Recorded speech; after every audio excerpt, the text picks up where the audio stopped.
نبی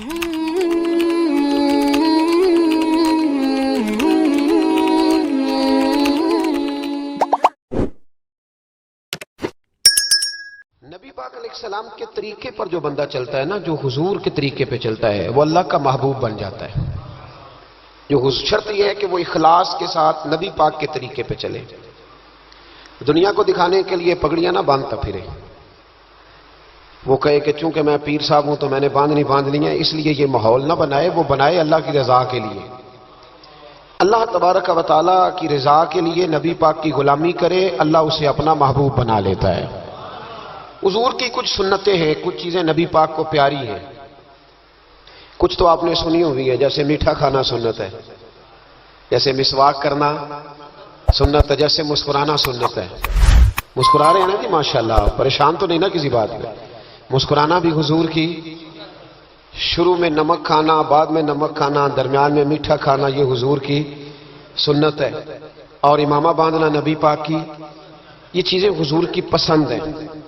نماز نبی پاک کو بڑی پسند ہے، فرمایا مجھے تمہاری دنیا کی چیزوں میں سے، دنیا کے کاموں میں سے جو کام بڑا پسند ہے وہ نماز پڑھنا ہے۔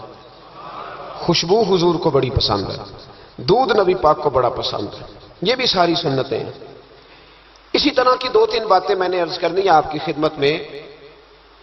جس طرح نبی پاک علیہ الصلوۃ والسلام کو خوشبو پسند ہے، تکیہ پسند ہے، مسواک پسند ہے، اسی طرح تھوڑے مال پر قناعت کرنا یہ بھی میرے نبی کو بڑا ہی پسند ہے۔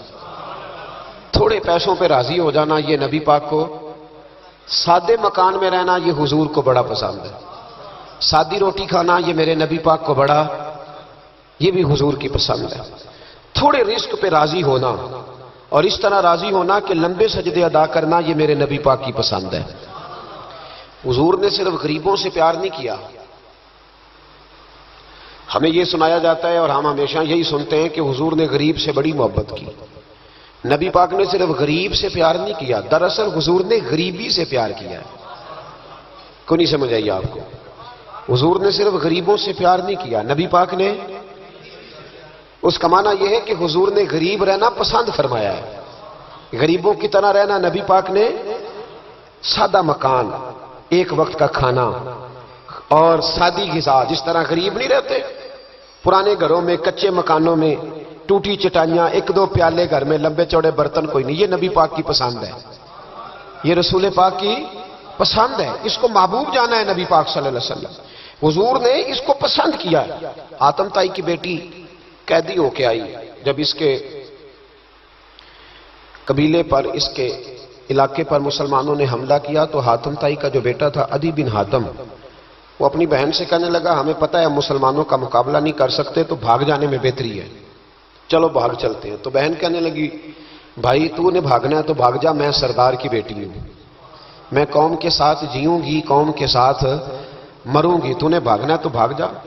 عدی بھاگ گئے ڈر کے۔ یہ خاتون جو تھی ان کو گرفتار کر لیا مسلمان عورتوں نے، تو کہ یہ تلوار لے کے آئیں گی لڑنے کے لیے۔ ابن اسحاق ابن حشام دونوں کتابوں میں روایت موجود ہے۔ یہ خاتون کہتی ہے کہ میں نے بڑے تگڑے سوال تیار کیے، کیونکہ معاذ اللہ ثم معاذ اللہ میرا خیال تھا وہ نبی نہیں، وہ بادشاہ ہیں، وہ ایک اسٹیٹ کے سربراہ ہیں، وہ حکمران ہیں، میں معاذ اللہ نبی نہیں، میں نے بڑے تگڑے سوال تیار کیے اور میں اپنے آپ سے کہہ رہی تھی میں ایسی ایسی باتیں کروں گی مسلمانوں کے نبی سے کہ انہیں جواب نہیں آئے گا، معاذ اللہ ثم معاذ، نقل کفر نہ باشد۔ کہتی ہے میں حضور کے سامنے لائی گئی گرفتار کر کے، اور جب مجھے حضور کے سامنے کھڑا کیا گیا نا تو میرا سر ننگا تھا، توجہ ہے میری بات پر، میرا سر ننگا تھا تو میرے ذہن میں بڑے سوال تھے، میری گردن اکڑی ہوئی تھی، حضور نے میرا ننگا سر دیکھا تو محبوب ممبر سے اٹھے، اپنے کندھوں سے مدثر والی چادر اتاری اور حضور علیہ السلام نے حاتم طائی کی بیٹی کے سر پہ دے دی۔ بی بی کہتی ہے جب حضور کی چادر آئی تو میری اکڑی ہوئی گردن خود بخود جھک گئی نیچے کی طرف، خود بخود جھک گئی، سوال ابھی بھی میرے ذہن میں موجود تھے۔ اتنے میں ایک صحابی حضور کی بارگاہ میں آئے اور عرض کرنے لگے یا رسول اللہ صلی اللہ علیہ وسلم یہ کافر کی بیٹی ہے، مشرک نجس ہوتا ہے، تو میں اپنی چادر نہ دے دوں، آپ اپنی لے لے، کافر کی بیٹی ہے۔ تو محبوب نے اس کی طرف جلال کی نظروں سے دیکھا، فرمایا خاموش ہو جا، بیٹیاں برابر ہوتی ہیں، تیاں سانجیاں ہوندیاں نے، بیٹیاں بولیے جی پکی بات ہے. بزرگ چپ کر جائیں, نوجوان بولے بیٹیاں اللہ آپ کو خوش رکھے, تیاں سارے دیاں. ہاں ہاں, اگر تو کسی کے گھر گندی نظر ڈالے گا تو تیرا گھر بچ نہیں سکتا, پکی بات. یہ نقد و نقد سودا ہے. جس نے اپنا گھر پاک رکھنا ہے وہ دوسروں کے گھروں کا محافظ بنے, پکی بات. بیٹیاں خبردار خبردار, کسی کی بچی کی عزت سے کھیلنے کی کوشش نہ کرنا, ورنہ اللہ تبارک و تعالیٰ بڑی سخت سزا دے. بچو. وہ کہتی ہے جب حضور نے کہا نا بیٹیاں برابر ہوتی ہیں تو میرے اندر سے ایک آواز نکلی. میں نے کہا او حاتم تائی کی بیٹی تو غلط تھی, یہ بادشاہ نہیں ہے تو اللہ کے سچے رسول ہیں. بادشاہ تو سخت سزائیں دیتے ہیں. کہتے ہیں حضور میرے قریب آئے اور آ کے کہنے لگے تو سردار کی بیٹی ہے, تیرے باپ میں اچھی خصلتیں پائی جاتی تھی, بتا تیرے ساتھ کیا معاملہ کروں, کیا معاملہ. یہ حضور کی پسند ہے, کیا معاملہ کروں. تو کہنے لگی میں چاہتی ہوں مجھے آزاد کر دے. کہتی مجھے امید نہیں تھی. حضور کہیں گے ٹھہر جا, بیٹھ جا, بات کرتے ہیں, مشاورت ہوتی ہے, پھر اس کے بعد کوئی فیصلہ ہوتا ہے. کہا آزاد کر دو. کہتی حضور نے میرے کہنے پر فوراً ہی اگلا جملہ ہی نہیں کہا, فرمایا جا تو آزاد ہے. کہتی ہے میں نے ایک جملہ اور کہا, میں نے کہا میں اکیلی نہیں جاؤں گی, سارا قافلہ آزاد کرو. اب تنگی یہ داماں پہ نہ جا, اور بھی کچھ مانگ ہے آج وہ ماہل باتا, اور بھی کچھ مانگ. کہنے لگی اکیلی نہیں جاؤں گی, سارا قافلہ سارا قبیلہ آزاد ہو. حضور نے فرمایا تو پتہ نہیں کیا سوچ رہی ہے, تو جہاں آئی ہے وہاں سے خالی جاتا ہی کوئی نہیں, سارا قافلہ. حضور نے فرمایا بھی اس کے قبیلے کو کھانا بانا کھلاؤ اور سارے ہی آزاد کر دو. واپس گھر گئی تو اپنے باپ کو, اپنے بھائی کو بلایا, بلا کے کہنے لگی بھائی وہ بادشاہ نہیں وہ نبی ہیں, بادشاہ نہیں وہ. اب تو جن کو فقیر ہونا چاہیے تھا وہ بھی بادشاہ بن گئے. بادشاہ سلامت, بادشاہ سلامت. میں رات بورے والے میں تھا, بھائی مہربانی پیسے نہ لے کے آئیے گا, باپ اپنی اپنی جگہ پہ بیٹھے, یہ کام بالکل نہ کریں, اللہ آپ کو خوش رکھے, برکت دے. میں اس کو حرام نہیں کہتا, پر یہ سٹائل نظرانے کا درست نہیں, اس سے بچا کریں, ورنہ پھر وہی بندہ چنگا لگنا جنہیں پیسے لے کے آنا ہے, دوجیاں کا دل کرنا ہے ٹوری جانتے چنگے نے. اس لیے اس چکر سے باہر نکل ہے تاکہ قوم سمجھدار ہو جائے. بالکل یہ کام نہیں کریں, سنیں اور یاد رکھیں. میں تھا وہاں دور تو 2-3 بچے نا یوں ہاتھ باندھ کے کھڑے ہو گئے. اب حضور نے فرمایا کس طرح کا معاملہ نہ کرو جیسے مجوسی اپنے بادشاہوں کے ساتھ کرتے تھے. میں کہ پتر بیٹھ جو, کہنے نہیں ساری ڈیوٹی ہے. میں کہ کس لائیے, میں بادشاہ سلامت ہوں, تو بیٹھ جو کرسی تھے آرام نال. کیا چکر چل گیا, ہاتھ باندھ کے کھڑے ہونا, کونوں میں کھڑے, کیا اس کا مطلب. ادب اداب ہیں کرنے چاہیے, لیکن کیا لوگوں کو سزا ملی ہوئی ہے کہ وہ بیچارہ جو غریب آدمی ادب اداب صرف اس کی ذمہ داری ہے. ماڑا آیا تو پیر صاحب نے ادب پہ لگا دیا, اور تگڑا آیا تو خود ادب کرنا شروع کر دیا. یہ کس قسم کا تماشا ہے, یہ کوئی طریقہ نہیں. ادب اداب ہونے چاہیے, لیکن غریبوں کو سزا, انہیں سزا نہ دو اگر بیچارے آ گئے ہیں تمہارے آستانہ عالیہ. بہرحال آمد برسر مطلب. کہنے لگی میں دیکھ کے آئی ہوں جو بادشاہ نہیں نبی ہیں. تو ادھی کہنے لگا میں عورتوں کی باتوں پہ یقین نہیں کرتا, میں خود جا کے دیکھوں گا. میں نے کہا غریبی میرے نبی کی پسند ہے. حضور نے اللہ سے غریبی مانگ کے لی ہے, کہا یا اللہ مجھے زیادہ پیسے نہ دینا, ایک وقت کی روٹی دینا. اور حضور فرماتے رب نے اختیار دیا ہے, اگر میں چاہوں تو خود پہاڑ سونے کا بن جائے اور میرے ساتھ چلا کرے, پر میں نے اللہ سے زیادہ دولت مانگی. او بھائی دولت بڑی پیاری ہوتی تو سب سے زیادہ میرے نبی کی تجوریوں میں ہوتی. حضور نے دولت بانٹی ضرور ہے, لیکن حضور نے اس سے پیار, یاد رکھے. ہم تو پاگل ہو گئے پیسوں کے پیچھے بھاگ بھاگ. جو سڑک پہ ادھر جا رہا ہے وہ پیسے دینے جا رہا ہے, جو ادھر جا رہا ہے وہ لینے جا رہا ہے. پیسے کا ہی چکر ہے سارا, پیسے کا ہی چکر ہے, پیسے. ایک صاحب نے فون کیا, کہنے لگے کو ٹائم دے دیں, تو میں نے کہا بس یار وقت تھوڑے دے دیں. کہتے تو خوش کر دیں گے. میں کہ مثلا تو کی کرے گا. کہتے جنہیں پیسے کہو گے لب جائیں گے. تو میں نے کہا یار ہر ایک کو بکاؤ مال نہ سمجھا کر, ہمارا بہت زیادہ ریٹ ہے تو دے ہی نہیں سکتا. کہنے لگے کون دے سکتا ہے. میں نے کہا دنیا میں کوئی بھی نہیں دے سکتا, ہمارا ریٹ ذرا زیادہ ہے. ہم نے اگر ریٹ مانگنا ہوا تو قیامت کے دن غوث اعظم جیلانی سے جا کے مانگیں گے, یا ان سے مانگیں گے جن کے نام کی دہائی دیتے رہے ہیں, تعریف مصطفیٰ کی کرے, اور نتیجہ ہم دنیا داروں سے مانگیں, انہی سے لیں گے نتیجہ جن کے قصیدے ساری زندگی گائے ہیں. ہاں تو اس لیے چکر سے باہر. آمد برسر مطلب. ادھی کہتے ہیں کہ میں خود جاؤں گا پھر جا کے دیکھوں گا. ادھی مدینے آئے دیکھنے, اور جب بندہ کسی کو دیکھنے آتا ہے تو تنقیدی نظر سے آتا ہے. کہتے ہیں میں مسجد نبی میں پہنچا تو کچی زمین پر غلاموں کے ساتھ. ادھر دیکھو یہ بھی تو حضور کی سنت ہے نا. حضرت ابو ہریرہ صحیح سند کی حدیث بخاری میں فرماتے ہیں حضور کے ساتھ ایک سفر میں تھا. نبی پاک علیہ السلام نے فرمایا کھانا نہ پکا لیں. حضور پکا لیں. فرمایا تو گوشت لے آ, تو اس طرح کر, مسالہ جات تیار کر لے, تو فلاں چیز کر لے. آخر میں حضور فرمانے لگے میں لکڑیاں اکٹھی کر کے لاتا ہوں. جی اللہ کرے پیرانو حدیث زبانی یاد ہو جائے. آمین تے آخیا جی میں لکڑیاں اکٹھی کر کے لاتا ہوں. لکڑیاں.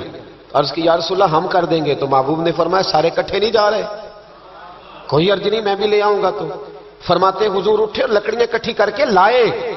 جب مسجد نبوی شریف بن رہی تھی تو جناب ابو ہریرہ فرماتے ہیں میں 3 اینٹیں اٹھا کے لا رہا تھا, اللہ کے رسول 7 اینٹیں اٹھا کے لا رہے تھے. 7 اینٹیں. چودھری صاحب آپ روز آ کے کہہ دیتے ہیں قاری صاحب مسجد کی صفائی نہیں ہوئی. تو نہیں کر سکتا مسجد کی صفائی؟ کیا سمجھتا ہے تو اپنے آپ؟ صدر بننے کا کیا مطلب ہوتا ہے کہ بندہ روب ڈالنے لگے؟ دنیا میں جو سب سے زیادہ عزت والا اور بڑا ہوتا ہے وہ وہی ہوتا ہے جو اللہ کے گھر میں جھاڑو دیا کرتا ہے. کیا لوگوں نے معیار بنا لیا ہے. یہ معیار ہے. جو قوم کا بڑا ہوتا ہے وہ قوم کا خادم ہوتا ہے. عدی کہتے ہیں میں مدینے آیا تو میں نے نبی پاک علیہ السلام کو غلاموں کے ساتھ کچی زمین پہ بیٹھے دیکھا. اور غلام بھی کون؟ ایک طرف حضرت بلال حبشی بیٹھے اور دوسری جانب حضرت عمار بن یاسر بیٹھے. کہتے ہیں حضور بیچ بیٹھے, کھانا کھایا جا رہا ہے. اور حیران میں اس وقت ہوا جب اسی پلیٹ سے نبی پاک بھی کھا رہے ہیں اور بلال حبشی بھی کھا رہے ہیں ساتھ بیٹھ کے حضور نے. عدی کہتے ہیں میرے دل پہ چوٹ لگی. میں نے کہا نہیں یار, یہ بادشاہ نہیں. یہ بادشاہ جو اس طرح غریبوں کے بیچ بیٹھ کے روٹی کھائے. ہمارے تو بادشاہ غریبوں کے حق میں تقریر کرتے ہیں نا. ویسے ان سے پوچھو کہ اس گاؤں سے ڈنگے کا کرایہ کتنا ہے, اور پھر ڈنگے سے لالے موسے کا کتنا ہے, ان کو کوئی پتہ نہیں. ان چودھریوں کو بچوں کو کھڑے کر کے پوچھو کبھی چنے کی دال کا بھاؤ کیا ہے, کدی آندھی ہوئے تو پتا ہوئے نا. ان کو کیا پتا, ان کے گھر میں تو آ جاتی ہے, اللہ جانے کہاں سے آتی ہے. ہم بدگمانی نہیں کرتے. لیکن حضور ایک پلیٹ میں کھانا کھا رہے. عدی کہتا میں سمجھ گیا یہ بادشاہ نہیں. پھر میرے دل میں شیطان نے وسوسہ ڈالا. میں نے کہا مسجد کچیا ہو سکتا ہے, مکان بڑا پکا ہو, بنگلہ بڑا عالی شان ہو. حضور کی عادت مبارکہ تھی جب کوئی مہمان آتا تھا تو یا مسجد میں اصحاب صفا کے ساتھ رکھتے تھے یا کسی صحابی کو دے دیتے تھے, وہ اپنے گھر لے جاتے تھے. عدی کہتے ہیں میں نے جب سلام کلام کیا نا, دل میں خیال تھا کہ گھر بڑا عالی شان ہوگا. تو محبوب فرمانے لگے میرے دل میں خیال ہے. دیکھیے میرے نبی کو اللہ نے کتنا علم غیب عطا فرمایا ہے. کہتے ہیں میرے دل میں خیال ہے. مصطفیٰ کریم فرمانے لگے یار تو یہاں نہ بیٹھ, چل میں تجھے گھر لے چلتا ہوں. خیال آیا. مسلمان نیک و بد پہچان جاتے ہیں اور محمد آدمی کے دل کی باتیں جان جاتے ہیں صلی اللہ. میں بریلی شریف میں تھا تو اعلیٰ حضرت کے بھائی مولانا حسن رضا خان صاحب رحمۃ اللہ علیہ, ان کے پوتے تھے شیخ الحدیث مولانا تحسین رضا خان صاحب, بڑے اچھے شاعر تھے اور نعت کی صنف سے بڑے آگاہ تھے. بڑا عمدہ مطلع کہتے تھے, مزہ آ جاتا تھا. تھوڑی سی مجھے بھی دلچسپی رہی شاعری سے تو میں بڑا خوش ہوتا تھا. ایک دن میں نے ان سے کہا کہ حضرت جی کو تازہ قطع کہے, تازہ ہونا چاہیے. فرمانے لگے چلو 10 منٹ کا ٹائم دو, ابھی کہہ دیتے ہیں. تازہ قطع کہا. کہنے لگے علم غیب رسول کے منکر اس حقیقت کو بھول جاتے ہیں, غیب مانا کہ راز ہے لیکن راز اپنوں سے کب چھپاتے ہیں. غیب مانا کہ راز ہے لیکن راز اپنوں سے کب چھپاتے ہیں. تازہ قطع کہا. عدی بن حاتم کہتے ہیں حضور مجھے لے کے چلے. جب نبی پاک گھر کی طرف لے کے چلے تو رستے میں ایک بوڑھی اماں مل گئی, پھٹے پرانے کپڑے. کہنے لگی یا رسول اللہ میں آپ کی طرف ہی جا رہی تھی, ضروری کام ہے. تو حضور نے فرمایا چل تو جا رہی تھی, میں خود جو آ گیا ہوں. عدی کہتے ہیں چوک میں اس بوڑھی نے حضور کو کھڑا کر لیا. کبھی دیکھے آپ نے اپنا وزیر چوک میں کھڑا؟ آپ کو ایسی ایم پی اے کبھی نہیں دیکھا, وزیر تو دور رہ گیا. چوک میں کھڑا کر لیا نبی پاک صلی اللہ علیہ وسلم, اور وہ بی بی اپنے دکھڑے سنانے لگی. کہتے ہیں قربان جاؤں وہ دیر تک باتیں کرتی رہی اور نبی پاک سنتے رہے. عدی کہتے ہیں میرے دل پہ دوسری چوٹ لگی. میں نے کہا جو اس طرح غریبی سے پیار کرے وہ بادشاہ نہیں, وہ اللہ کے سچے رسول ہیں. حضور مجھے گھر لے گئے. جناب سیدہ طیبہ طاہرہ حضرت عائشہ صدیقہ رضی اللہ تعالی عنہا کے حجرے میں, اور حضور جب اندر لے گئے تو ایک چٹائی پڑی ہے کھجور کی چھال کی, وہ بھی پھٹی ہے 2 جگہ سے, ایک مٹکا 2 پیالے, ایک تکیہ جس میں کھجور کی چھال بھری ہوئی ہے. کہتے ہیں حضور مجھے لے گئے. میں نے محبوب کا وہ مکان جنت نشان, میں نے وہ مکان دیکھا جہاں حضرت جبریل حاضری دینے آیا کرتے. میں نے وہ مکان دیکھا جس کے دروازے پہ 70 ہزار فرشتے ڈیوٹی کرتے. میں نے وہ مکان دیکھا. کہتے میں حیران ہو گیا. حضور مجھے بٹھا کے گئے دوسرے کمرے میں اور وہاں سے حضور سرکہ لائے, کھجورے لائے, تھوڑا سا کھانا لائے. کہتے میرے سامنے رکھا. اب میں نے اس کھانے کی سادگی کو بھی دیکھا. لگے جو مزدور شاہ ایسا, نہ دھن نہ دولت سربراہ ایسا, فلک نشیں کا زمین پہ گھر ہے, میرا پیغمبر عظیم در ہے. کہتے حضور صلی اللہ علیہ وسلم نے کھانا دیا تو حضور کی وہ سادگی. ادھر دیکھیں, اس بندے میں سادگی نہیں نہ ہوتی, اس میں اپنائیت نہیں ہوتی. آپ کو سمجھ آئے تب بھی ٹھیک ہے, نہ آئے تب بھی ٹھیک ہے, پر میں آپ کو بڑی بات سمجھا رہا ہوں. جس میں سادگی نہیں ہوتی اس میں اپنائیت. وہ تو دیکھتا ہے کہ اس کے کپڑے اس قابل ہے کہ نہیں, میرے سینے سے لگ بھی سکتا ہے کہ نہیں, اس میں اپنائیت. جو لوگ سادے نہیں ہوتے ان کے زیادہ رشتے نہیں ہوتے, ان کا لوگوں سے زیادہ پیار, اس لیے کہ وہ تو انتظار کرتے ہیں, کہتے ہیں میرے نال دی جُتی پائے گا تو میرے نال ٹرے گا. جو سادے ہوتے نا, سادے جو لوگ غریب پرور ہوتے, ان کے رشتے بڑے پیار, بڑا محبتیں بڑی, زمانہ ان سے بڑا وابستہ ہو جاتا ہے, اس لیے کہ وہ لوگوں کے قریب آ جاتا ہے. وہ نیچے اتر کر لوگوں سے ملتے گلتے. وہ یہ نہیں دیکھتے میرا قد کتنا بڑا ہے, وہ یہ دیکھتے ہیں یار سامنے والے کا پیار مجھ سے کتنا ہے. وہ نیچے اتر کر لوگوں سے کہتے ہیں نبی پاک علیہ الصلوۃ والسلام نے بڑا سادہ سا مجھے کھانا دیا. جب میں کھا چکا تو حضور فرمانے لگے سارا کچھ تو آپ نے دیکھ لیا, کیا پروگرام ہے, کب جانا ہے آپ نے؟ دیکھ لیا سارا کچھ, اگلا پروگرام بنایا. تو ادھی کہتے ہیں میں دور بیٹھا تھا, میں اٹھ کے قریب آ گیا. میں نے کہا محبوبہ اب کہاں جانا ہے, مجھے کلمہ پڑھائے, میں مسلمان ہونا چاہتا ہوں. یہ غریبی حضور کی پسند ہے. تھوڑے پہ گزارا کرنا سیکھو. پتہ دنیا میں سب سے زیادہ سکھی کون بندہ ہے؟ وہ بندہ سکھی ہے جسے اللہ نے جو دیا ہے نا وہ اس پہ راضی ہو گیا ہے. وہ بندہ بڑا سکھی ہے. جو دائیں بھی دیکھتا ہے بائیں بھی دیکھتا ہے, کسی کی کار دیکھتا ہے, کسی کی ہیوی بائک دیکھتا ہے, وہ ٹینشن میں رہتا ہے. سکھی رہنا چاہتے ہو تو جو اللہ نے دیا اس یہ حضور کی پسند ہے. دوسری بات, معاف کرنا میرے نبی کو بڑا ہی پسند ہے. کیا کرنا؟ بول کے بتائیں. بول. نبی پاک کو بڑا. آپ بھی معاف کر دیتے ہیں نا جی؟ ہمارے ہاں معافی نہیں ہوتی, صلح ہو جاتی ہے. چوری صاحب پریشر پایا, صلح کر لو, کہنے چلو ان چودھری جی کیویں موڑیے, صلح کر لینے ہیں, پھر جدو قابو آئے گا دیکھی جائے گی. تو یہ معافی نہیں ہوتی. یہ کیا ہوتا ہے؟ آپ جب کسی کو معاف کرتے ہیں تو آپ کا قد اونچا ہوتا ہے. ایک پتے کی بات لکھی ہے میرے اعلیٰ حضرت نے, اسے پلے سے باندھ لو. اعلیٰ حضرت فرماتے ہیں بدلہ لینے والا پریشان رہتا ہے اور معاف کرنے والے کو اللہ سکون عطا فرما دیتا ہے. معاف کرنے والے کو اللہ, اگر سکون چاہتے ہو تو معاف کرنا سیکھو, درگزر کرو. درگزر حضور کی پسند ہے. نبی پاک معاف کرنے کو بڑا پسند کرتے ہیں. لمبی چوڑی بات دل میں بسا کے رکھنا, بغض پالنا, کسی کے خلاف پلاننگ کرنا, یہ حضور کو پسند. نبی پاک ایک جنگ سے واپس آ رہے تھے, تلوار مبارک ہاتھ میں تھی, تو ایک جگہ حضور کا آرام کرنے کو دل چاہا. اللہ کے محبوب صلی اللہ علیہ وسلم نے اپنی تلوار درخت سے لٹکائی, حضور آرام کرنے لگے. باقی صحابہ دور دور آرام کر رہے تھے. غوث بن حارث نام کا ایک شخص تھا, بخاری میں موجود ہے, کافر تھا. اس نے حضور کو آرام کرتے دیکھا, حالانکہ نبی پاک فرماتے ہیں میری آنکھیں بند ہوتی ہیں, دل میرا جاگتا رہتا ہے. اس نے دیکھا حضور علیہ السلام کی تلوار لٹک رہی ہے, تو آ کے تلوار اتاری. جب تلوار اتاری تو حضور کی آنکھ کھلی, کوئی بے چینی نہیں. اللہ کے حبیب اطمینان سے آرام کر رہے. کہنے لگا اے محمد ابن عبداللہ, سب کہیے صلی اللہ علیہ وسلم, اے محمد ابن عبداللہ صلی اللہ علیہ وسلم, اب آپ کو مجھ سے کون بچائے گا؟ کون بچائے گا؟ میرے محبوب کا توکل دیکھ کے, بھروسہ دیکھ کے, یقین دیکھ کے حضور اٹھ کے بیٹھ گئے, دستار مبارک کو سیدھا کیا, فرمانے لگے مجھے میرا رب بچائے گا, مجھے میرا رب بچائے گا. جب آپ کی زبان سے یہ لفظ نکلے تو وہ کانپنے لگ گیا, کافر کانپا, اس کے ہاتھوں سے تلوار گر گئی.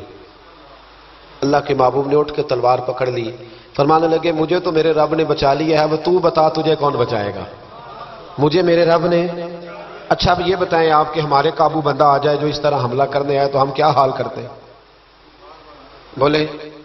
یہاں تو بعد میں پتہ چلتا ہے کہ بیچارہ چور نہیں تھا, لیکن لوگوں نے مار مار کے مار ڈالا, بعد میں پتہ لگتا ہے. غور کرنا, غور. ان روایتوں کو صرف سن کے نہ گزر جایا کرو, اس کا پس منظر سمجھیے. بندہ قتل کرنے آیا ہے, اب اس کی تلوار قابو آئی, حضور نے فرمایا تیرے ساتھ کیا کروں, مجھے تو اللہ نے بچا لیا. اس نے گردن جھکائی. مطلب یہ تھا کہ جو دل کرے کرے, تو محبوب علیہ السلام مسکرائے، فرمانے لگے جا میں نے تجھے معاف کیا۔ چلو انجی دعا کر لو، اسی چھوٹے بھرا نہیں معاف کرنا سکھ جائیے۔ چلو کوئی سس سورا نو ہی معافی دے چڑے، کوئی نو ہی سس سورے نو معاف کر چڑے، کہیں تو معافی ملے، کہیں تو جان چھوٹ جائے۔ کوئی کسی کو معاف کرے، خامن بیوی کو کر دے، چلو بیوی شاید بھی بڑی دکھی ہیں، اب تو ہر بیوی دکھی ہے اللہ ماشاءاللہ، وہی کہیں معافی دے دے۔ خدا را معاف کرنا سیکھو۔ اتنا بغض اندر بھرا ہے، سالوں بیت گئے، رشتہ دار ایک دوسرے سے مل نہیں رہے، معافی نہیں دے رہے۔ فرمایا جا تجھے معاف کیا۔ وہ شخص جانے لگا، اگلے لفظ قاضی ایاز مالکی نے شفا شریف میں لکھے، جب جانے لگا تو حضور نے آواز دی، واپس آیا۔ محبوب فرمانے لگے یار تو اتنی دور سے چل کے آیا ہے، میرا طریقہ نہیں مہمان کو خالی بھیجنے کا، لیکن اب یہاں سفر میں میں تجھے کیا دوں، تو اس طرح کر، یہ تلوار میری تحفے میں لے جا، کر کے دکھانا تو بھی ایسے، تو حضور کی غلامی کا دعویٰ نہیں کرتا۔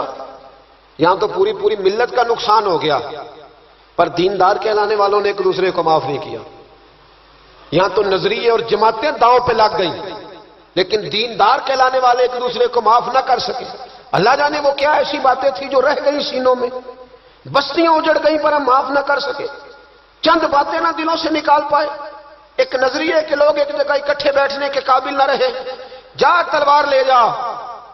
وہ شخص کہتا ہے 2 منٹ میں تلوار لے کے آگے بڑھا، پر میرے اندر سے آواز آئی، اور یار جس کا اتنا بڑا حوصلہ ہو، جو اتنا معاف کرنا جانے، وہ بھی کبھی جھوٹا ہو سکتا ہے؟ تو میں تلوار لے کے قتل کرنے آیا تھا، تحفہ لے کے جا رہا تھا، واپس آیا، میں نے کہا محبوبہ ساری دنیا جھوٹ بولتی ہے، جو معاف کرنے کی ادا تیری ہے وہ بتاتی ہے کہ تو اللہ کا سچا رسول ہے۔ کلمہ پڑھ گئے وہ شخص۔